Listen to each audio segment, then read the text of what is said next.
खरं तर आता आपण एक अत्यंत महत्वाकांक्षी कार्यक्रम हातात घेतलेला आहे.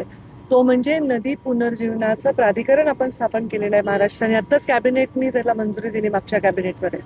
तर त्याच्या आधी आम्ही जी पूर्वतयारी करत आहोत त्याच्यामध्ये महाराष्ट्रामध्ये देशामध्ये सगळ्यात प्रदूषित नद्यांची जी यादी आहे त्यांना आम्ही आधी टार्गेट करून ज्या बाकीच्या छोट्या नद्या आहेत ज्या उगमापासून पुढे जातात कुठेपर्यंत त्याच्याप्रमाणे त्याचा पूर्ण आपण आराखडा तयार करून प्रदूषण मुक्त कसं करता येईल ह्याच्यासाठी आम्ही महत्वाचे पावलं उचलत आहोत.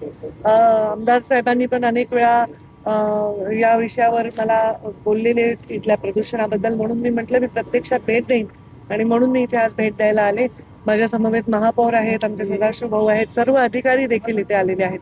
आता इंद्रायणी नदीचा तर आराखडाच ऑलरेडी आमचा तयार झालेला आहे. आता तो म्हणजे अंतिम टप्प्यामध्ये आहे आणि याही नदीच्या संदर्भामध्ये आम्ही आता बघतोय की इथे सांडपाण्याचं प्रदूषण जास्त आहे का, केमिकलचं जास्त आहे का, औद्योगिक प्रदूषण जास्त आहे, या सगळ्या गोष्टींचे आम्ही पूर्ण अभ्यास करून या महाराष्ट्रातील टप्प्याटप्प्याने सर्व नद्यांचं पुनर्जीवन करण्याचा आमचा प्लॅन आहे. त्याच्यामध्ये देशाने जे प्रदूषणच्या यादीत घातले त्यांना आम्ही प्राधान्याने देणार आहोत. एमपीसीबी किंवा महाराष्ट्र आपला महानगरपालिकेचा जो पर्यावरण विभाग आहे हा कुठेतरी कमी पडतोय का? कारण की पर्यावरण विभाग अंमलबजावणी येणार पर्यावरण विभाग हा पोल्युशन झालंय म्हणजे पर्यावरण विभाग कमी पडत नाहीये.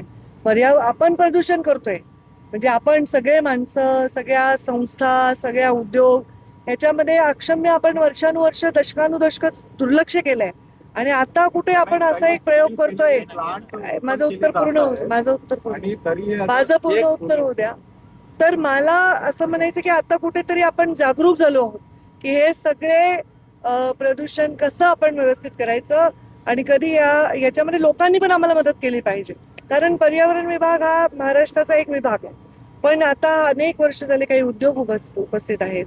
उद्योग विभागाला सोबत घेऊन, नगरविकास विभागाला सोबत घेऊन आम्ही या प्राधिकरणाच्या माध्यमातून काम करणार. ते आरएमसी प्लॅन प्रदूषण करत असतील त्यांना आम्ही नोटीस पाठवतो आणि त्यांना बंद करतो. बंद केल्यानंतर बंद केलं म्हणजे कायमचं बंद करत नसतो, कारण आम्ही नोटीस देतो, बंद करतो, दंड करतो.